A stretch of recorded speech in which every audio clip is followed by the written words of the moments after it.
Hello hi എല്ലാവർക്കും ലേണിയുടെ പുതിയ വീഡിയോയിലേക്ക് സ്വാഗതം. ഞാൻ ഋതു കൃഷ്ണ. നമ്മളിന്നൊരു സ്പെഷ്യൽ വീഡിയോ ആയിട്ടാണ് വന്നിരിക്കുന്നത്. ജനുവരി മാസത്തിലെ മുഴുവൻ കറണ്ട് അഫയേഴ്സും അതും മലയാളത്തിൽ ഓരോരോ കാര്യങ്ങളായിട്ടാണ്. നമ്മളിപ്പോൾ ഓരോ ക്വസ്റ്റ്യൻസ് പറഞ്ഞ് അതിൻ്റെ ആൻസർ പറയും, അതിൻ്റെ ഡീറ്റെയിൽസ് പറയും. അങ്ങനെയല്ലേ നമ്മൾ ഇതുവരെ വീഡിയോ ചെയ്തത്. ഇതിൽ നമ്മൾ ചെയ്യാൻ പോകുന്നത് ഓരോ ടോപ്പിക് വൈസ് കാര്യങ്ങൾ പറയാനായിട്ട് പോവുകയാണ്. അതായത് ജനുവരിയിൽ കുറേ കാര്യങ്ങൾ സംഭവിച്ചിട്ടുണ്ട്. ഇനി വരാൻ പോകുന്ന PSC എക്സാമിന് ചോദിക്കാനുള്ള ചാൻസ് കൂടുതലാണ് ജനുവരി മാസത്തിലെ കറണ്ട് അഫയേഴ്സിൽ നിന്ന്. അതായത് കുറേ events, persons, appointments, awards and കുറേ കാര്യങ്ങൾ ഇതിൽ നടന്നിട്ടുണ്ട്. ജനുവരി മാസത്തിൽ 2024 ജനുവരി മാസത്തിൽ നടന്നിട്ടുണ്ട്. സോ നമ്മൾ ഒന്ന് റൗണ്ട് അപ്പ് ചെയ്യാൻ വേണ്ടി പോവുകയാണ്. ഓക്കെ, അപ്പോൾ നമുക്ക് വേഗം വീഡിയോയിലേക്ക് കിടക്കാം അല്ലേ. നമ്മൾ 2023 മുഴുവൻ കറണ്ട് അഫയേഴ്സിൻ്റെ വീഡിയോ നമ്മൾ ചെയ്തിട്ടുണ്ട് അല്ലേ. ഇനി 2024 ജനുവരി മാസത്തിലെ മുഴുവൻ കറണ്ട് അഫയേഴ്സ് നമ്മൾ ഇന്ന് നോക്കാൻ പോകുന്നത്. അതിൽ നമ്മൾ പറഞ്ഞു ഈവൻറ്റ്സ്, പേഴ്സൺസ്, അപ്പോയിൻമെൻറ്റ്സ്, അവാർഡ്സ് കുറേ കാര്യങ്ങളുണ്ട് അല്ലേ. അതിലാദ്യം നമ്മൾ നോക്കാൻ പോകുന്നത് ഈവൻറ്റ്സ് ആണ്. എന്തൊക്കെ കാര്യങ്ങളാണ് നടന്നിട്ടുള്ളത്? റിപ്പബ്ലിക് ദിനാഘോഷം നടന്നിട്ടുണ്ട്, ഓസ്ട്രേലിയൻ ഓപ്പൺ നടന്നിട്ടുണ്ട്, സ്കൂൾ കലോത്സവം നടന്നിട്ടുണ്ട്. അതിലാദ്യത്തെ റിപ്പബ്ലിക് ദിനാഘോഷം അല്ലേ. ഇന്ത്യയുടെ 75ാം റിപ്പബ്ലിക് ദിനാഘോഷത്തിന് ജനുവരി 26 ന്യൂഡൽഹിയിലെ കർത്തവ്യപഥാണ് വേദിയായത്. അപ്പോൾ 75ാമത് റിപ്പബ്ലിക് ദിനാഘോഷമാണ് ജനുവരി 26 നടന്നത്. എവിടെയായിരുന്നു? ന്യൂഡൽഹിയിലെ കർത്തവ്യപഥിലായിരുന്നു അല്ലേ. ഫ്രഞ്ച് പ്രസിഡന്റ് ഇമ്മാനുവൽ മക്രോ ആണ് വിശിഷ്ടാതിഥിയായത്. ആരായിരുന്നു വിശിഷ്ടാതിഥി? French president Emmanuel Macron. കര, നാവിക, വ്യോമസേനകളിൽ നിന്നുള്ള വനിതാ ഓഫീസർമാരുടെ സംഘം ആദ്യമായി ഒന്നിച്ച് മാർച്ച് ചെയ്തത് പരേഡിലെ പ്രത്യേകതയായിരുന്നു. ഓക്കെ, അപ്പോൾ കര, നാവിക, വ്യോമസേനകളിൽ നിന്നുള്ള വനിതാ ഓഫീസർമാരുടെ സംഘം ആദ്യമായി ഒന്നിച്ച് മാർച്ച് ചെയ്ത റിപ്പബ്ലിക് ദിനാഘോഷം ഏതാണ്? ഇന്ത്യയുടെ 75ാം റിപ്പബ്ലിക് ദിനാഘോഷമാണ്. അതായത് ജനുവരി 26, 2024 നടന്ന റിപ്പബ്ലിക് ദിനാഘോഷത്തിനാണ് കര, നാവിക, വ്യോമസേനകളിൽ നിന്നുള്ള വനിതാ ഓഫീസർമാരുടെ സംഘം ആദ്യമായി ഒന്നിച്ച് മാർച്ച് ചെയ്തത്. ഇനി ഓസ്ട്രേലിയൻ ഓപ്പൺ ടെന്നീസ് വനിതാ സിംഗിൾസ് കിരീടം ബെലാറൂസ് താരം അരീന സബലേഗ നിലനിർത്തി. ഫൈനലിൽ ചൈനയുടെ ഷെൻ ക്വിൻവെനെയാണ് സബലേഗ തോൽപ്പിച്ചത്. പുരുഷ സിംഗിൾസ് ഫൈനലിൽ ഇറ്റാലിയൻ താരം യാനിക് സിന്നർ റഷ്യയുടെ ഡാനിക് മെദ്വെദേവിനെ പരാജയപ്പെടുത്തി കരിയറിലെ ആദ്യ ഗ്രാൻഡ് സ്ലാം കിരീടം സ്വന്തമാക്കി. ഇനി സ്കൂൾ കലോത്സവം അല്ലെ. സംസ്ഥാന സ്കൂൾ കലോത്സവത്തിൽ 952 പോയിന്റ് നേടി കണ്ണൂരാണ് ജേതാക്കളായത്. ഓക്കെ, സംസ്ഥാന സ്കൂൾ കലോത്സവത്തിൽ 2024 ജനുവരിയിൽ നടന്ന സംസ്ഥാന സ്കൂൾ കലോത്സവത്തിൽ 952 പോയിന്റ് നേടി കണ്ണൂർ ജേതാക്കളായി. കോഴിക്കോടിന് 949 പോയിന്റും പാലക്കാടിന് 938 പോയിന്റും. അങ്ങനെ 2ഉം 3ഉം സ്ഥാനങ്ങളിലാണ് കോഴിക്കോടും പാലക്കാടും വന്നിരിക്കുന്നത്. 1ാം സ്ഥാനത്ത് കണ്ണൂരാണ്.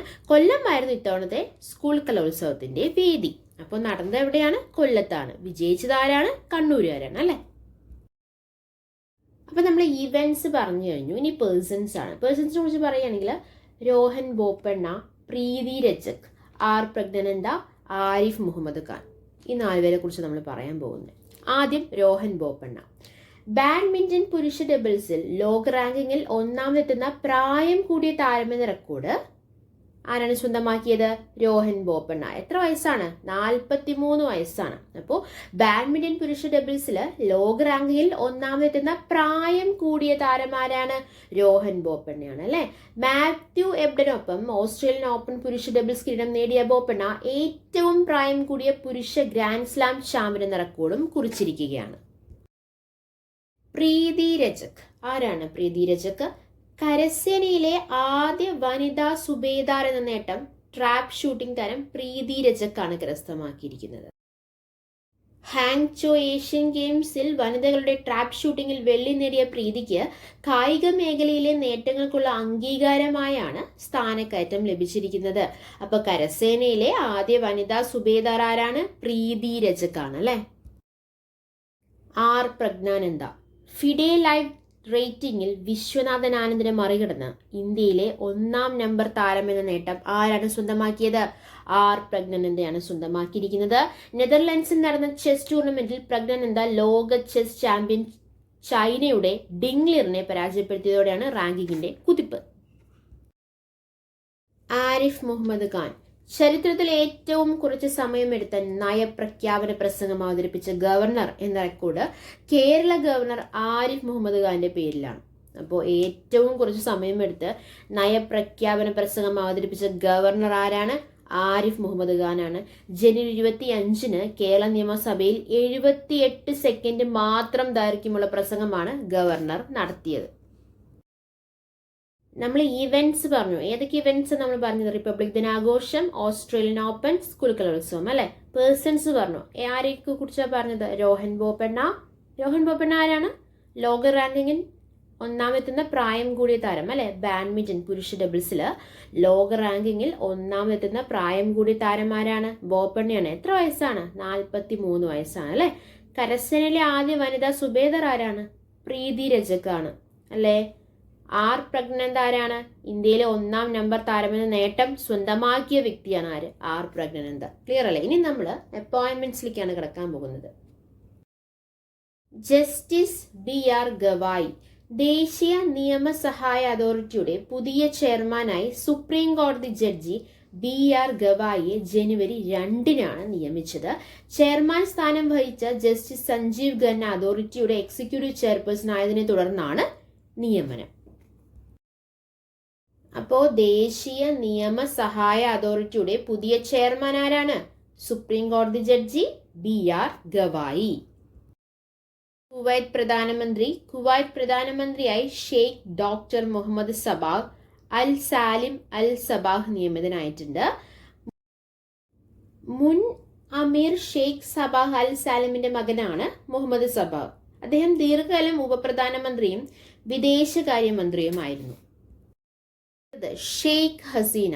ബംഗ്ലാദേശ് പ്രധാനമന്ത്രിയായി ഷെയ്ഖ് ഹസീന ജനുവരി 11 5-ാം തവണയും അധികാരത്തിലേറിയിട്ടുണ്ട്. തുടർച്ചയായ 4-ാം തവണയാണ് പ്രധാനമന്ത്രി ഷെയ്ഖ് ഹസീനയുടെ നേതൃത്വത്തിൽ അവാമി ലീഗ് സഖ്യം ഭരണത്തിലെത്തിയത്.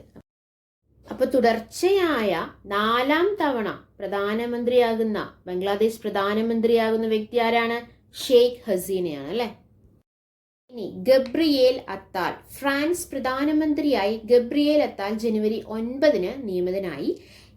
എലിസബത്ത് ബോൺ രാജിവെച്ചതിന് പകരമാണ് നിയമനം. 34 വയസ്സുള്ള ഗബ്രിയേൽ അത്താൽ ഫ്രാൻസിന്റെ ചരിത്രത്തിലെ ഏറ്റവും പ്രായം കുറഞ്ഞ പ്രധാനമന്ത്രിയാണ്. അപ്പോൾ ഫ്രാൻസ് പ്രധാനമന്ത്രി ആരാണ്? ഗബ്രിയേൽ അത്താലാണ് അല്ലെ. ബംഗ്ലാദേശ് പ്രധാനമന്ത്രി ആരാണ്? ഷെയ്ഖ് ഹസീനയാണ് അല്ലെ.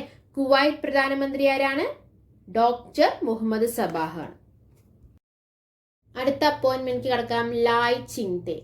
തായ്വാൻ പ്രസിഡന്റായി ഡെമോക്രാറ്റിക് പ്രോഗ്രസീവ് പാർട്ടി DPP എന്താണ്? ഡെമോക്രാറ്റിക് പ്രോഗ്രസീവ് പാർട്ടി നേതാവ് ലായ് ചിങ്തെ ജനുവരി 13 തിരഞ്ഞെടുക്കപ്പെട്ടിട്ടുണ്ട്. 3-ാം തവണയും അധികാരത്തിലെത്തിയ DPP തായ്വാന്റെ മേലുള്ള ചൈനയുടെ അവകാശവാദം അംഗീകരിക്കാത്ത പാർട്ടിയാണ്. ഓക്കെ, അപ്പൊ തായ്വാൻ പ്രസിഡന്റ് ആരാണ്? DPP നേതാവ് ലായ് ചിങ്തെ.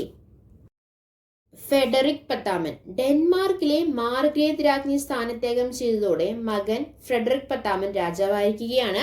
53 വർഷത്തെ ഭരണം അവസാനിപ്പിച്ചാണ് 83-കാരിയായ മാർഗ്രറ്റ് രാജ്ഞി പദവി ഒഴിഞ്ഞിരിക്കുന്നത്. നിതീഷ് കുമാർ. ബീഹാർ മുഖ്യമന്ത്രിയായി നിതീഷ് കുമാർ 9-ാം തവണയും അധികാരം ഏറ്റിരിക്കുകയാണ്. JDU നേതാവായ നിതീഷ് കോൺഗ്രസിനൊപ്പമുള്ള സഖ്യ സർക്കാർ പിരിച്ചുവിട്ട് BJP സഖ്യത്തിൽ തിരിച്ചെത്തിയാണ് വീണ്ടും മുഖ്യമന്ത്രി ആയത്. BJPയുടെ സമ്രാട് ചൗധരിയും വിജയ് കുമാർ സിൻഹയും ഉപമുഖ്യമന്ത്രിമാരായിരുന്നു.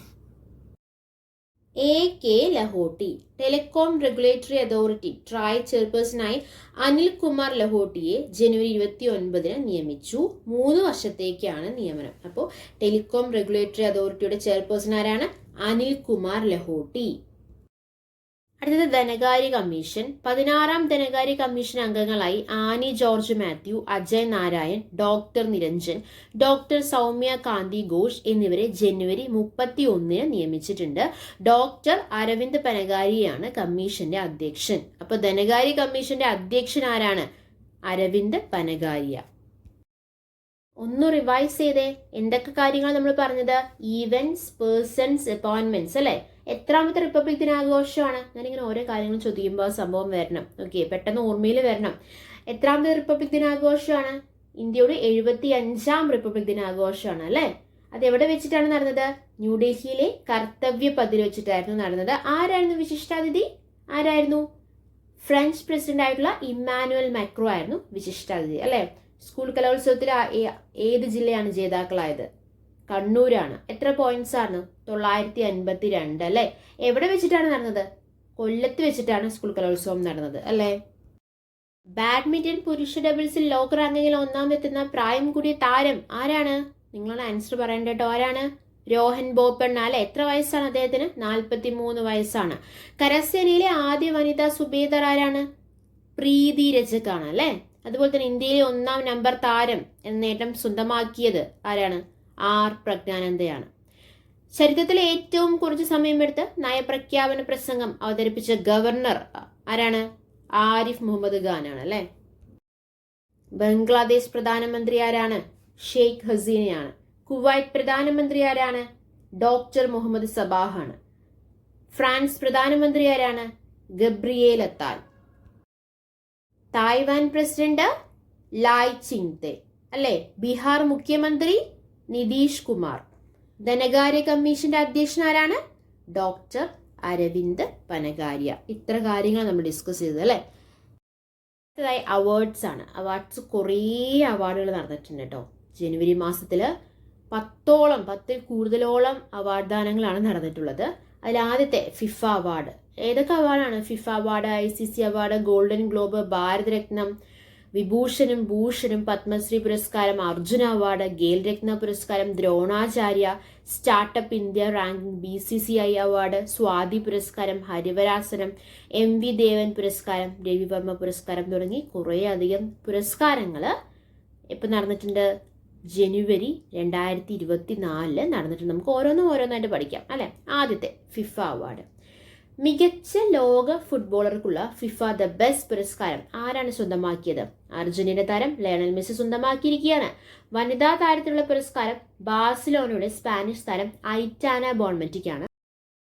മികച്ച ഗോൾ കീപ്പർക്കുള്ള പുരസ്കാരം എദേഴ്സൺ, മേരി എബ്സ് എന്നിവർക്കാണ്. ICC award. രാജ്യാന്തര ക്രിക്കറ്റ് കൗൺസിൽ, അതായത് ഇന്റർനാഷണൽ ക്രിക്കറ്റ് കൗൺസിൽ, അതാണല്ലോ ICC. രാജ്യാന്തര ക്രിക്കറ്റ് കൗൺസിലിന്റെ 2023 ക്രിക്കറ്റർ ഓഫ് ദി ഇയർ പുരസ്കാരം ഓസ്ട്രേലിയൻ ക്യാപ്റ്റൻ പാറ്റ് കമ്മിൻസ് ആണ് സ്വന്തമാക്കിയിരിക്കുന്നത്. വിരാട് കോഹ്ലി ഏകദിന ക്രിക്കറ്റർ ഓഫ് ദി ഇയറും ഉസ്മാൻ ഖവാജ പുരുഷ ടെസ്റ്റ് ക്രിക്കറ്റർ ഓഫ് ദി ഇയറും ആയിട്ടുണ്ട്. അപ്പോൾ ഏകദിന ക്രിക്കറ്റർ ഓഫ് ദി ഇയർ ആരാണ്? വിരാട് കോഹ്ലിയാണ്. പുരുഷ test cricketer of the year ആരാണ്? ഓസ്ട്രേലിയയുടെ ഉസ്മാൻ ഖവാജയാണ്. റിച്ചാർഡ് ഇല്ലിംഗ്വർത്ത് ആണ്. ഇംഗ്ലണ്ടിലെ റിച്ചാർഡ് ഇല്ലിംഗ്വർത്ത് ആണ് മികച്ച അമ്പയർ. ഇംഗ്ലണ്ടിന്റെ നാറ്റ് സിവർ ബ്രെന്റ് ആണ് വനിതാ cricketer of the year. Chamari Athapaththu ആണ് വനിതാ ഏകദിന ക്രിക്കറ്റർ.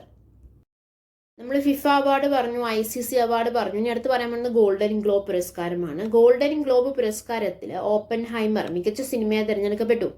സംവിധായകൻ, നടൻ എന്നീ പുരസ്കാരങ്ങളും ഓപ്പൻഹൈമർ സ്വന്തമാക്കി. മികച്ച സംവിധായകൻ ക്രിസ്റ്റഫർ നോളൻ ഓപ്പൻഹൈമറിലെ സംവിധായകനാണ്. മികച്ച നടൻ ആരാണ്? Kylian Murphy. Killers of the flower moon എന്ന ചിത്രത്തിലൂടെ ലിലി ഗ്ലാഡ്സ്റ്റൺ മികച്ച നടിയായി. ഗോൾഡൻ ഗ്ലോബ് നേടുന്ന ആദ്യ ഗോത്ര വനിതയാണ് ലിലി. ഭാരതരത്നം. ബീഹാർ മുൻ മുഖ്യമന്ത്രിയും സ്വാതന്ത്ര്യ സമര സേനാനിയും സോഷ്യലിസ്റ്റ് നേതാവുമായിരുന്ന കർപ്പൂരി ഠാക്കൂർ രാജ്യത്തിന്റെ പരമോന്നത സിവിലിയൻ ബഹുമതിയായ ഭാരതരത്നത്തിന് അർഹനായി. മരണാനന്തര ബഹുമതിയായാണ് ജനുവരി 23 ഠാക്കൂറിന് ഭാരതരത്നം പ്രഖ്യാപിച്ചിരിക്കുന്നത്. ഓക്കെ, അപ്പോൾ രാജ്യത്തിന്റെ പരമോന്നത സിവിലിയൻ ബഹുമതി ഏതാണ്? ഭാരതരത്നമാണ് അല്ലെ. വിഭൂഷണും ഭൂഷണം.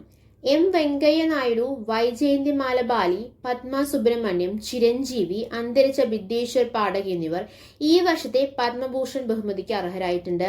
Justice M. Fathima Beevi, O. Rajagopal, Usha Uthup, Vijayakanth, Mithun Chakraborty എന്നിവരടക്കം 17 പേർക്കാണ് പത്മഭൂഷൺ. അപ്പൊ ആർക്കൊക്കെയാണ് പത്മവിഭൂഷൺ? M. വെങ്കയ്യ നായിഡു, വൈജയന്തിമാല, പത്മ സുബ്രഹ്മണ്യം, ചിരഞ്ജീവി, അന്തരിച്ച ബിന്ദേശ്വർ പാഠക് എന്നിവരാണ് ഈ വർഷത്തെ പത്മവിഭൂഷൺ ബഹുമതിക്ക് അർഹരായിട്ടുള്ളത്. പത്മഭൂഷൺ ആർക്കൊക്കെയാണ്? Justice M. Fathima Beevi, O. Rajagopal, Usha Uthup, Vijayakanth, Mithun Chakraborty എന്നിവരടക്കം 17 പേർക്കാണ് പത്മഭൂഷൺ. പത്മവിഭൂഷണും പറഞ്ഞു, പത്മഭൂഷണും പറഞ്ഞു. അപ്പൊ നമ്മൾ പത്മശ്രീ പറയണം. രോഹൻ ബോപ്പണ്ണ, ജോഷ്ന ചിന്നപ്പ എന്നിവരടക്കം 110 പേർക്ക് പത്മശ്രീ ലഭിച്ചു. രോഹൻ ബോപ്പണ്ണ ആരാണ്? ബാഡ്മിന്റൺ പുരുഷ ഡബിൾസിൽ ലോക റാങ്കിങ്ങിൽ 1ാം എത്തുന്ന പ്രായം കൂടിയ താരമെന്ന റെക്കോർഡ് സ്വന്തമാക്കിയ വ്യക്തിയാണ് അല്ലെ രോഹൻ ബോപ്പണ്ണ. എത്ര വയസ്സാണ്? 43 വയസ്സാണ്. മാത്യു എപ്പിനൊപ്പം ഓസ്ട്രേലിയൻ ഓപ്പൺ പുരുഷ ഡബിൾസ് കിരീടം നേടിയ ബോപ്പണ്ണ ഏറ്റവും പ്രായം കൂടിയ പുരുഷ ഗ്രാൻഡ് സ്ലാം ചാമ്പ്യൻ എന്ന റെക്കോർഡും കുറിച്ചിട്ടുണ്ട്. അശ്വതി തിരുനാൾ, ഗൗരി ലക്ഷ്മി ബായി, സദനം ബാലകൃഷ്ണൻ, EP നാരായണൻ, സത്യനാരായണ ബലരി, P ചിത്രൻ നമ്പൂതിരിപ്പാട്, മുനി നാരായണ പ്രസാദ് എന്നിവരാണ് പത്മശ്രീ പുരസ്കാര ജേതാക്കളായിട്ടുള്ള മലയാളികൾ. നമ്മൾ പറഞ്ഞു 110 പേർക്ക് പത്മശ്രീ ലഭിച്ചു എന്ന് പറഞ്ഞു. അതിലൊരാളാണ് രോഹൻ ബോപ്പണ്ണ എന്ന് പറഞ്ഞു. മലയാളികൾ ആരൊക്കെയാണ്? അശ്വതി തിരുനാൾ, ഗൗരി ലക്ഷ്മി ബായി, സദനം ബാലകൃഷ്ണൻ, EP നാരായണൻ, സത്യനാരായണ ബലരി, P ചിത്രൻ നമ്പൂതിരിപ്പാട്, മുനി നാരായണ പ്രസാദ് അല്ലെ എന്നിവർക്കാണ് പത്മശ്രീ പുരസ്കാര ജേതാക്കളായിട്ടുള്ള മലയാളികൾ. ഖേൽ രത്ന പുരസ്കാരം. ഇന്ത്യയുടെ പരമോന്നത കായിക പുരസ്കാരമായ മേജർ ധ്യാൻചന്ദ് ഖേൽ രത്നയ്ക്ക് പുരുഷ ഡബിൾസ് ബാഡ്മിന്റൺ താരങ്ങളായിട്ടുള്ള സാത്വിക് സായിരാജ് രംഗിറെഡ്ഡി, ചിരാഗ് ഷെട്ടി എന്നിവരെ തെരഞ്ഞെടുത്തിട്ടുണ്ട്. ഏഷ്യൻ ഗെയിംസ്, കോമൺവെൽത്ത് ഗെയിംസ്, ലോക ചാമ്പ്യൻഷിപ്പ് മെഡൽ ജേതാക്കളായ ഇന്ത്യൻ സഖ്യം ലോക റാങ്കിങ്ങിലെ 1ാമന്മാരാണ്. അപ്പോൾ ഇന്ത്യയുടെ പരമോന്നത കായിക പുരസ്കാരം ഏതാണ്? ഖേൽ രത്ന പുരസ്കാരമാണ് അല്ലെ. ഇന്ത്യയുടെ രാജ്യത്തിന്റെ പരമോന്നത സിവിലിയൻ ബഹുമതി ഏതാണ്? ഭാരതരത്നമാണ് അല്ലെ. ഭാരതരത്നം ലഭിച്ചിരിക്കുന്നത് ആർക്കാണ്? കർപ്പൂരി ഠാക്കൂറിനാണ്. ഖേൽ രത്ന പുരസ്കാരം ഇന്ത്യയുടെ പരമോന്നത കായിക പുരസ്കാരമായിട്ടുള്ള ഖേൽ രത്ന, മേജർ ധ്യാൻചന്ദ് ഖേൽ രത്ന പുരസ്കാരം ലഭിച്ചിരിക്കുന്നത് ആർക്കൊക്കെയാണ്? സാത്വിക് സായിരാജ് രംഗിറെഡ്ഡി, അതുപോലെ തന്നെ Chirag Shetty. Arjuna award. Malayali long jump താരം M ശ്രീശങ്കർ, ക്രിക്കറ്റ് താരം മുഹമ്മദ് ഷമി ഉൾപ്പെടെ 26 കായിക താരങ്ങൾ ഈ വർഷം അർജുന അവാർഡിന് തിരഞ്ഞെടുക്കപ്പെട്ടിട്ടുണ്ട്. ഏഷ്യൻ ഗെയിംസിലും കോമൺവെൽത്ത് ഗെയിംസിലും ഏഷ്യൻ അത്ലറ്റിക് ചാമ്പ്യൻഷിപ്പിലും വെള്ളി നേടിയ താരമാണ് ശ്രീശങ്കർ. ദ്രോണാചാര്യ അവാർഡാണ്. മലയാളിയായ കബഡി പരിശീലകൻ E ഭാസ്കരൻ മികച്ച പരിശീലകനുള്ള ദ്രോണാചാര്യ ആജീവാനന്ദ പുരസ്കാരത്തിന് അർഹനായിട്ടുണ്ട്. 12 വർഷമായി ദേശീയ കബഡി പരിശീലകനായ ഭാസ്കരൻ ഏഷ്യൻ ഗെയിംസിൽ സ്വർണം നേടിയ ഇന്ത്യൻ പുരുഷ ടീമിന്റെ മുഖ്യ പരിശീലകനാണ്. Startup India ranking. കേന്ദ്ര സർക്കാരിന്റെ ദേശീയ സ്റ്റാർട്ടപ്പ് റാങ്കിങ്ങിൽ 5 സംസ്ഥാനങ്ങളാണ് ഇടം നേടിയിരിക്കുന്നത്. ഏതൊക്കെയാണ് ഈ 5 സംസ്ഥാനം? നമ്മുടെ കേരളം ഉണ്ടോ നോക്കാം അല്ലെ. കേരളമുണ്ട്. കേരളം, ഗുജറാത്ത്, കർണാടക, തമിഴ്നാട്, ഹിമാചൽ പ്രദേശ് എന്നീ സംസ്ഥാനങ്ങൾ ബെസ്റ്റ് പെർഫോമർ പട്ടികയിൽ ഇടം നേടിയിട്ടുണ്ട്. അപ്പോൾ കേന്ദ്ര സർക്കാരിന്റെ ദേശീയ സ്റ്റാർട്ടപ്പ് റാങ്കിങ്ങിൽ കേരളം, ഗുജറാത്ത്, കർണാടക, തമിഴ്നാട്, ഹിമാചൽ പ്രദേശ് എന്നീ സംസ്ഥാനങ്ങൾ ബെസ്റ്റ് പെർഫോമർ പട്ടികയിൽ ഇടം നേടിയിരിക്കുകയാണ്. സ്റ്റാർട്ടപ്പ് ഫണ്ടിംഗ്, ഇൻക്യുബേഷൻ എന്നീ രംഗങ്ങളെ പ്രകടനത്തിനാണ് അംഗീകാരം. അടുത്തതാണ് BCCI award. Indian cricket control ബോർഡിന്റെ 2023 ക്രിക്കറ്റർ ഓഫ് ദി ഇയർ പുരസ്കാരം ശുഭ്മൻ ഗിൽ സ്വന്തമാക്കിയിരിക്കുകയാണ്. ലൈഫ് ടൈം അച്ചീവ്മെന്റ് അവാർഡിന് രവി ശാസ്ത്രിയെ തെരഞ്ഞെടുത്തിട്ടുണ്ട്. 2019-2020 വർഷത്തെ ആഭ്യന്തര ക്രിക്കറ്റിലെ മികച്ച അമ്പയർക്കുള്ള BCCI പുരസ്കാരം KR അനന്തപത്മനാഭന് ലഭിച്ചു. അപ്പൊ നമ്മൾ ക്രിക്കറ്റുമായി ബന്ധപ്പെട്ട 2 കാര്യങ്ങളാണ് പറഞ്ഞത്. ICC അവാർഡും അതുപോലെ തന്നെ BCCI അവാർഡും അല്ലെ. ICC അവാർഡ് ആർക്കൊക്കെയാണ് ലഭിച്ചത്? രാജ്യാന്തര ക്രിക്കറ്റ് കൗൺസിലിന്, ഇന്റർനാഷണൽ ക്രിക്കറ്റ് കൗൺസിലിന് 2023 ക്രിക്കറ്റർ ഓഫ് ദി ഇയർ പുരസ്കാരം ആരാണ് സ്വന്തമാക്കിയത്? ഓസ്ട്രേലിയൻ ക്യാപ്റ്റൻ പാറ്റ് കമിൻസ് ആണ് സ്വന്തമാക്കിയത് അല്ലെ. ഏകദിന ക്രിക്കറ്റർ ഓഫ് ദി ഇയറോ? വിരാട് കോഹ്ലി സ്വന്തമാക്കിയിട്ടുണ്ട് അല്ലെ. തെറ്റിപ്പോകരുത്. മികച്ച അമ്പയർക്കുള്ള ICC അവാർഡ് ആർക്കാണ് ലഭിച്ചത്? റിച്ചർഡ് ഇല്ലിംഗ്വർത്തിനാണ് ലഭിച്ചത്. മികച്ച അമ്പയർക്കുള്ള ICC അവാർഡ് ആർക്കാണ് ലഭിച്ചത്? റിച്ചർഡ് ഇല്ലിംഗ്വർത്തിനാണ് ലഭിച്ചത്. മികച്ച അമ്പയർക്കുള്ള BCCI പുരസ്കാരം ആർക്കാണ് ലഭിച്ചത്? KN അനന്തപത്മനാഭനാണ്. അപ്പൊ BCCI അവാർഡും ICC അവാർഡും മാറിപ്പോകരുത്. Okay. BCCI lifetime achievement അവാർഡിന് ആരെയാണ് തെരഞ്ഞെടുത്തത്? രവി ശാസ്ത്രിയാണ് തെരഞ്ഞെടുത്തത് അല്ലെ. അടുത്തത് സ്വാതി പുരസ്കാരം. എന്താണ് സ്വാതി പുരസ്കാരം? സംഗീത പ്രതിഭകൾക്ക് കേരള സർക്കാർ നൽകുന്ന പരമോന്നത അംഗീകാരമാണ് സ്വാതി സംഗീത പുരസ്കാരം. അത് ലഭിച്ചത് ആർക്കാണ്? പ്രമുഖ കർണാടക സംഗീതജ്ഞൻ PR കുമാര കേരളവർമ്മയ്ക്കാണ് സ്വാതി പുരസ്കാരം ലഭിച്ചത്. 2 ലക്ഷം രൂപയാണ് സമ്മാനത്തുക. ഹരിവരാസനം. ശബരിമല ക്ഷേത്രവുമായി ബന്ധപ്പെട്ട് സംസ്ഥാന സർക്കാർ നൽകുന്ന ഹരിവരാസനം പുരസ്കാരത്തിന് തമിഴ് പിന്നണി ഗായകൻ PK വീരമണിദാസൻ അർഹനായി. 1 ലക്ഷം രൂപയാണ് പുരസ്കാര തുക. 2 ലക്ഷം രൂപ ഏതിന്റെ പുരസ്കാര തുകയാണ്? സ്വാതി പുരസ്കാരത്തിന്റെയാണ് അല്ലെ. 1 ലക്ഷം രൂപ ഹരിവരാസനം. രവിവർമ്മ പുരസ്കാരം ചിത്രകലാരംഗത്തെ സമഗ്ര സംഭാവനയ്ക്കുള്ള സംസ്ഥാന സർക്കാർ നൽകുന്ന പരമോന്നത അംഗീകാരമായ രാജാ രവിവർമ്മ പുരസ്കാരത്തിന് ചിത്രകാരൻ സുരേന്ദ്രൻ നായർ അർഹനായി. 3 ലക്ഷം രൂപയാണ് പുരസ്കാര തുക. അപ്പൊ നമ്മൾ പറഞ്ഞു, സംഗീത പ്രതിഭകൾക്ക് കേരള സർക്കാർ നൽകുന്ന പരമോന്നത അംഗീകാരം ഏതാണ്? സ്വാതി പുരസ്കാരമാണ് അല്ലെ. സ്വാതി പുരസ്കാരം ലഭിച്ചത് ആർക്കാണ്? പ്രമുഖ കർണാടക സംഗീതജ്ഞൻ PR കുമാര കേരളവർമ്മ അല്ലെ. ചിത്രകലാ രംഗത്തെ സമഗ്ര സംഭാവനയ്ക്കുള്ള സംസ്ഥാന സർക്കാർ നൽകുന്ന പരമോന്നത അംഗീകാരം ഏതാണ്? രാജാ രവിവർമ്മ പുരസ്കാരമാണ് അല്ലെ. അത് ആർക്കാണ് ലഭിച്ചത്? സുരേന്ദ്രൻ നായർ അല്ലെ. അതുപോലെ തന്നെ MV ദേവൻ പുരസ്കാരം ശില്പിയും ചിത്രകാരനുമായിരുന്ന MV ദേവന്റെ ഓർമ്മയ്ക്ക് ഏർപ്പെടുത്തിയ MV ദേവൻ പുരസ്കാരം ശില്പി കാനായി കുഞ്ഞിരാമനാണ് സമ്മാനിച്ചിരിക്കുന്നത്. 50,000 രൂപയുടേതാണ് പുരസ്കാരം. ഇനി വളരെ ഇമ്പോർട്ടൻ്റ് ആയിട്ടുള്ള കുറച്ച് കാര്യങ്ങൾ നമ്മൾ ഇനി ഡിസ്കസ് ചെയ്യാൻ പോകും. നമ്മളിപ്പോൾ ഇവന്റ്സ് പറഞ്ഞു, പേഴ്സൺസ് പറഞ്ഞു, അപ്പോയിന്റ്മെന്റ്സ് പറഞ്ഞു, അവാർഡ്സ് പറഞ്ഞു അല്ലെ. ഇനി ബ്രിക്സ് അംഗങ്ങൾ, സാമ്പത്തിക സഹകരണ കൂട്ടായ്മയായ ബ്രിക്സിൽ Egypt, Ethiopia, Iran, Saudi Arabia, UAE എന്നീ രാജ്യങ്ങൾ ജനുവരി 1 സ്ഥിരാംഗങ്ങളായി. 2006 രൂപീകരിച്ച സംഘടനയിൽ ബ്രസീൽ, റഷ്യ, ഇന്ത്യ, ചൈന, ദക്ഷിണാഫ്രിക്ക എന്നീ രാജ്യങ്ങളാണ് നിലവിലെ അംഗങ്ങൾ അല്ലെ. അപ്പൊ ബ്രിക്സ് എപ്പോഴാണ് രൂപീകരിച്ചത്? 2006 അല്ലെ. ബ്രിക്സിന്റെ ഫുൾ ഫോം എന്താണ്? B for Brazil, R for Russia, I for India, C for China, S for South Africa അല്ലെ. എന്നീ രാജ്യങ്ങളാണ് നിലവിലെ അംഗങ്ങള്. സ്ഥിരാംഗങ്ങളായി മാറിയത് ആരൊക്കെയാണ് ജനുവരി 1? Egypt, Ethiopia, Iran, Saudi Arabia, UAE.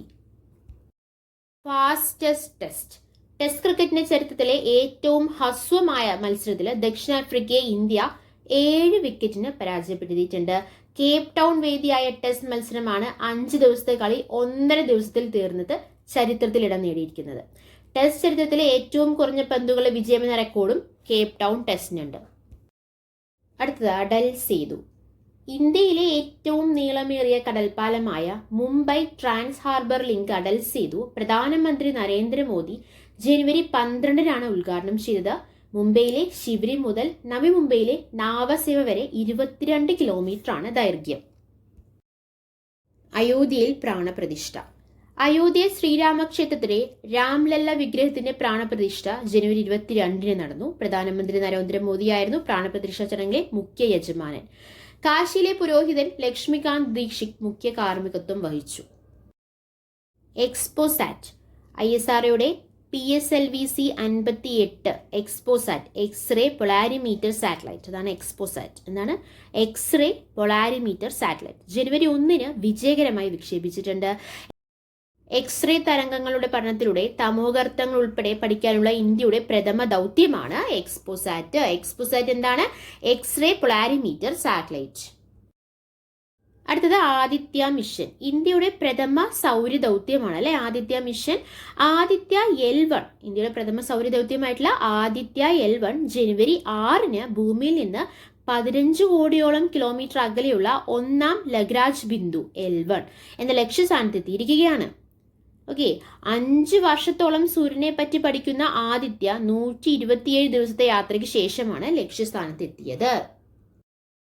അപ്പോൾ ഇന്ത്യയുടെ പ്രഥമ സൗര ദൗത്യം ഏതാണ്? ആദിത്യ L1 ആണ് അല്ലെ. അത് ജനുവരി 6 ഭൂമിയിൽ നിന്ന് 15 കോടിയോളം കിലോമീറ്റർ അകലെയുള്ള 1ാം ലഗ്രാഞ്ച് ബിന്ദുവിൽ എത്തിയിരിക്കുന്നത്. 5 വർഷത്തോളം സൂര്യനെ പറ്റി പഠിക്കുന്ന ആദിത്യ 127 ദിവസം യാത്രയ്ക്ക് ശേഷമാണ് ലക്ഷ്യസ്ഥാനത്ത് എത്തിയിരിക്കുന്നത് അല്ലെ. എക്സ്പോസാറ്റ് എന്താണ്? ISROയുടെ PSLV 58 എക്സ്പോസാറ്റ് ജനുവരി 1 അത് ജനുവരി 1 എക്സ്പോസാറ്റ്. ജനുവരി 6 ആദിത്യ മിഷൻ അല്ലെ. Moon sniper. ചന്ദ്രന്റെ സമഗ്ര പഠനത്തിനായുള്ള ജപ്പാന്റെ മൂൺ സ്നൈപ്പർ എന്ന പേരുള്ള സ്മാർട്ട് ലാൻഡർ 4 ഇൻവെസ്റ്റിഗേറ്റിംഗ് മൂൺ ജനുവരി 19 ചന്ദ്രോപരിതലത്തിൽ ഇറങ്ങിയിരിക്കുകയാണ്. US, റഷ്യ, ചൈന, ഇന്ത്യ എന്നീ രാജ്യങ്ങൾക്ക് ശേഷം ചന്ദ്രനിൽ ഇറങ്ങുന്ന 5ാമത്തെ രാജ്യമാണ് ജപ്പാൻ. അപ്പൊ മൂൺ സ്നൈപ്പർ ഏത് രാജ്യത്തിന്റെയാണ്? ജപ്പാന്റെ ആണ് അല്ലെ. അപ്പൊ എത്ര രാജ്യങ്ങളാണ് ചന്ദ്രനിൽ ഇറങ്ങിയിരിക്കുന്നത്? US, റഷ്യ, ചൈന, ഇന്ത്യ, അതിനുശേഷം ഇപ്പോൾ ജപ്പാനും ചന്ദ്രനിൽ ഇറങ്ങിയിരിക്കുകയാണ്. എന്താണ് അതിന്റെ പേരെന്താണ്? മൂൺ സ്നൈപ്പർ എന്നാണ് അല്ലെ. മനുഷ്യ മസ്തിഷ്കത്തിൽ ആദ്യമായി വയർലെസ് ചിപ്പ് സ്ഥാപിക്കുന്നതിൽ, ഇംപ്ലാന്റ് ചെയ്യുന്നതിൽ വിജയം കൈവരിച്ചിരിക്കുകയാണ് ശാസ്ത്രലോകം. ശതകോടീശ്വരൻ ഇലോൺ മസ്കിന്റെ ഉടമസ്ഥതയിലുള്ള US ന്യൂറലിങ്ക് കമ്പനിയാണ് പരീക്ഷണം നടത്തിയത്. അപ്പൊ ഇത്ര കാര്യങ്ങളാണ് നമുക്ക് ജനുവരി മാസത്തെ കുറിച്ച് പറയാനുള്ളത്. കുറേ കാര്യങ്ങൾ നമ്മൾ പറഞ്ഞല്ലേ. എന്തൊക്കെ കാര്യങ്ങളാണ് പറഞ്ഞ? ബ്രിക്സ്. എന്താണ് ബ്രിക്സ് എന്ന് പറയുന്നത്? ബ്രിക്സ് എന്ന രൂപം കൊണ്ടത് 2006 അല്ലെ. ഏതൊക്കെ രാജ്യങ്ങളാണ്? റഷ്യ, ആദ്യം ഏതാണ്? ബ്രസീൽ അല്ലെ. B ഫോർ ബ്രസീൽ അല്ലെ. Brazil, Russia, India, China, South Africa. അതിലിപ്പോ എന്താ സംഭവിച്ചിരിക്കുന്നത്? ജനുവരി 1 സ്ഥിരാംഗങ്ങളായിട്ടുള്ള രാജ്യങ്ങൾ ഏതൊക്കെയാണ്? Egypt, Ethiopia, Iran, Saudi Arabia, UAE എന്നീ രാജ്യങ്ങൾ ജനുവരി 1 സ്ഥിരാംഗങ്ങളായി മാറിയിട്ടുണ്ട്. ഓക്കെ, ഇനി ഫാസ്റ്റസ്റ്റ് ടെസ്റ്റ് നമ്മൾ പറഞ്ഞു അല്ലെ. ടെസ്റ്റ് ക്രിക്കറ്റിൽ ചരിത്രത്തിലെ ഏറ്റവും ഹ്രസ്വമായ മത്സരത്തിൽ ദക്ഷിണാഫ്രിക്ക ഇന്ത്യ 7 വിക്കറ്റിന് പരാജയപ്പെടുത്തിയെന്ന് നമ്മൾ പറഞ്ഞു. അതിൽ നമ്മൾ പറഞ്ഞു ഏറ്റവും കുറഞ്ഞ പന്തുകൾ എന്ന വിജയം എന്ന റെക്കോർഡും കേപ്പ് ടൗൺ ടെസ്റ്റ് ഉണ്ടെന്ന് പറഞ്ഞു. എത്ര പന്തുകളാണ്? 642 പന്തുകളാണ്. 5 ദിവസത്തെ കളി 1.5 ദിവസത്തിലാണ് തീർന്നത്. അതുകൊണ്ടാണ് അതിന് ഫാസ്റ്റസ്റ്റ് ടെസ്റ്റ് എന്ന് പറയുന്നത് അല്ലെ. അതുപോലെ എക്സ്പോസാറ്റ് പറഞ്ഞു, ആദിത്യ മിഷൻ പറഞ്ഞു, മൂൺ സ്നൈപ്പർ പറഞ്ഞു. എക്സ്പോസാറ്റ് എന്താണ്? എക്സ്പോസാറ്റ് ISROയുടെ PSLV-C 58 XPoSat X-ray polarimeter satellite. അത് എന്നാണ് വിക്ഷേപിച്ചത്? ജനുവരി 1 തന്നെയാണ് വിക്ഷേപിച്ചത് അല്ലെ. അപ്പൊ ജനുവരി 1 ബ്രിക്സിൽ സ്ഥിരാംഗങ്ങളായിട്ടുള്ള രാജ്യങ്ങളുണ്ട്. അതുപോലെ തന്നെ ജനുവരി 1 എക്സ്പോസാറ്റ് വിക്ഷേപിച്ചിട്ടുണ്ട്. എക്സ്റേ തരംഗങ്ങളുടെ പഠനത്തിലൂടെ തമോഗർത്തങ്ങൾ ഉൾപ്പെടെ പഠിക്കാനുള്ള ഇന്ത്യയുടെ പ്രഥമ ദൗത്യമാണ് ഏത്? എക്സ്പോസാറ്റ് അല്ലെ. ആദിത്യ മിഷൻ എന്താണ്? ഇന്ത്യയുടെ പ്രഥമ സൗര ദൗത്യമാണ് ആദിത്യ L1. അതെന്നാണ്? ജനുവരി 6 അല്ലെ. ഭൂമിയിൽ നിന്ന് 15 കോടിയോളം കിലോമീറ്റർ അകലെയുള്ള 1ാം ലഗ്രാഞ്ച് ബിന്ദു L1 എന്ന ലക്ഷ്യസ്ഥാനത്ത് എത്തിയിരിക്കുന്നത്. മൂൺ സ്നൈപ്പർ എന്താണ്? ചന്ദ്രന്റെ സമഗ്ര പഠനത്തിനായുള്ള ജപ്പാന്റെ മൂൺ സ്നൈപ്പർ എന്ന പേരുള്ള സ്മാർട്ട് ലാൻഡർ 4 ഇൻവെസ്റ്റിഗേറ്റിംഗ് മൂൺ ജനുവരി 19 ചന്ദ്രോപഗ്രഹത്തിൽ ഇറങ്ങിയിരിക്കുന്നത്. അതിനു മുൻപ് അല്ലെ, ഈ ജപ്പാന് മുൻപ് ചന്ദ്രോപഗ്രഹത്തിൽ ഇറങ്ങിയിട്ടുള്ള രാജ്യങ്ങൾ ഏതൊക്കെയാണ്? US, റഷ്യ, ചൈന, ഇന്ത്യ എന്നീ രാജ്യങ്ങളാണ് അല്ലെ. അടൽ സേതു. എന്താണ് അടൽ സേതു? ഇന്ത്യയിലെ ഏറ്റവും നീളമേറിയ കടൽപ്പാലമായിട്ടുള്ള Mumbai trans harbour link Atal Setu പ്രധാനമന്ത്രി നരേന്ദ്രമോദി എന്നാണ് ഉദ്ഘാടനം ചെയ്തത്? ജനുവരി 12 ഉദ്ഘാടനം ചെയ്തത്. മുംബൈയിലെ ശിവരി മുതൽ നവി മുംബൈയിലെ നാവസേവ് വരെ 22 കിലോമീറ്റർ ആണ് അടൽ സേതുവിന്റെ ദൈർഘ്യം എന്ന് പറയുന്നത് അല്ലെ. അയോധ്യയിൽ പ്രാണപ്രതിഷ്ഠ നടന്നപ്പോഴാണ്? ജനുവരി 22 അയോധ്യ ശ്രീരാമക്ഷേത്രത്തിലെ രാംലല വിഗ്രഹത്തിന്റെ പ്രാണപ്രതിഷ്ഠ ജനുവരി 22 നടന്നത്. അവാർഡ്സ്, നമ്മൾ കുറെ അവാർഡുകളെ കുറിച്ച് പറഞ്ഞു. ഫിഫ അവാർഡ്, ICC അവാർഡ് അല്ലെ, ഗോൾഡൻ ഗ്ലോബ് പുരസ്കാരം, ഭാരതരത്നം, പത്മവിഭൂഷൺ, ഭൂഷൺ, പത്മശ്രീ പുരസ്കാരം, ഖേൽ രത്ന പുരസ്കാരം. ഇന്ത്യയുടെ പരമോന്നത കായിക പുരസ്കാരമാണ് ഏത്? മേജർ ധ്യാൻചന്ദ് ഖേൽ രത്ന പുരസ്കാരം. അത് ആർക്കൊക്കെയാണ് ലഭിച്ചത്? സാത്വിക് സായിരാജ് രംഗറെഡ്ഡിയും അതുപോലെ തന്നെ ചിരാഗ് ഷെട്ടിക്കുമാണ് ഖേൽ രത്ന പുരസ്കാരം ലഭിച്ചിരിക്കുന്നത്. അതുപോലെ തന്നെ ഇന്ത്യയുടെ പരമോന്നത സിവിലിയൻ ബഹുമതി ഏതാണ്? ഭാരതരത്നമാണ്. അത് ആർക്കാണ് ലഭിച്ചത്? ബീഹാർ മുൻ മുഖ്യമന്ത്രിയും സ്വാതന്ത്ര്യ സമര സേനാനിയും സോഷ്യലിസ്റ്റ് നേതാവുമായിട്ടുള്ള കർപ്പൂരി ഠാക്കൂറിനാണ് രാജ്യത്തിന്റെ പരമോന്നത സിവിലിയൻ ബഹുമതി ആയിട്ടുള്ള ഭാരതരത്നം ലഭിച്ചിരിക്കുന്നത്. നമ്മൾ കേരളത്തിലേക്ക് വരികയാണെങ്കിൽ സംഗീത പ്രതിഭകൾക്കുള്ള കേരള സർക്കാർ നൽകുന്ന പരമോന്നത അംഗീകാരം ഏതാണ്? സ്വാതി പുരസ്കാരമാണ് അല്ലെ. അത് ആർക്കാ ലഭിച്ചത്? പ്രമുഖ കർണാടക സംഗീതജ്ഞൻ PR കുമാര കേരളവർമ്മയാണ് അർഹനായിട്ടുള്ളത്. അതുപോലെ തന്നെ ചിത്രകലാരംഗത്തെ സമഗ്ര സംഭാവനകൾക്കുള്ള സംസ്ഥാന സർക്കാർ നൽകുന്ന പരമോന്നത അംഗീകാരം ഏതാണ്? രാജാരവിവർമ്മ പുരസ്കാരമാണ് അല്ലെ. അത് ആർക്കാ ലഭിച്ചത്? സുരേന്ദ്രൻ നായർക്കാണ് ലഭിച്ചത്. മികച്ച അമ്പയർക്കുള്ള BCCI പുരസ്കാരം ആർക്കാ ലഭിച്ചത്? KN അനന്ത പത്മനാഭനാണ് BCCI അവാർഡ് ലഭിച്ചത് അല്ലെ. നമ്മൾ പറഞ്ഞു മികച്ച അമ്പയർക്കുള്ള BCCI പുരസ്കാരം ആർക്കാ ലഭിച്ചത്? KN അനന്ത പത്മനാഭനാണ് ലഭിച്ചത് നമ്മൾ പറഞ്ഞു അല്ലെ. ഇനി അതുപോലെ തന്നെ മികച്ച അമ്പയർക്കുള്ള ICC അവാർഡ് ആർക്കാണ് ലഭിച്ചത്? റിച്ചാർഡ് ഇല്ലിംഗ്വർത്തിനാണ് അല്ലെ. ഇംഗ്ലണ്ടിന്റെ റിച്ചാർഡ് ഇല്ലിംഗ്വർത്തിനാണ് ICC പുരസ്കാരം. മികച്ച അമ്പയർക്കുള്ള ICC അവാർഡ് ലഭിച്ചത് റിച്ചാർഡ് ഇല്ലിംഗ്വർത്തിനാണ്. മികച്ച അമ്പയർക്കുള്ള BCCI പുരസ്കാരം ലഭിച്ചത് ആർക്കാണ്? KN അനന്ത പത്മനാഭനാണ്. അർജുന അവാർഡ് M ശ്രീശങ്കർ അല്ലെ. Dronacharya award E Bhaskaran. Arjuna award Malayali long jump താരം എം ശ്രീശങ്കർ മാത്രമല്ല ക്രിക്കറ്റ് താരം മുഹമ്മദ് ഷമി ഉൾപ്പെടെ 26 കായിക താരങ്ങൾ ഈ വർഷം അർജുന അവാർഡ് തെരഞ്ഞെടുക്കപ്പെട്ടിട്ടുണ്ട് അല്ലേ. അതേപോലെ നമ്മൾ കുറെ ഇവന്റ്സിനെ കുറിച്ച് പറഞ്ഞു, പേഴ്സൺസിനെ കുറിച്ച് പറഞ്ഞു, അപ്പോയിന്റ്മെന്റ്സിനെ കുറിച്ച് പറഞ്ഞു അല്ലെ. എടുത്ത കാര്യങ്ങളെല്ലാം നിങ്ങൾക്ക് വളരെ വ്യക്തമായി മനസ്സിലായെന്ന് പ്രതീക്ഷിക്കുന്നു. മനസ്സിലായിട്ടുണ്ടെങ്കിൽ നമ്മുടെ ലേൺ എന്നുള്ള ചാനൽ സബ്സ്ക്രൈബ് ചെയ്യുക, സപ്പോർട്ട് ചെയ്യുക. Thanks for your time. By.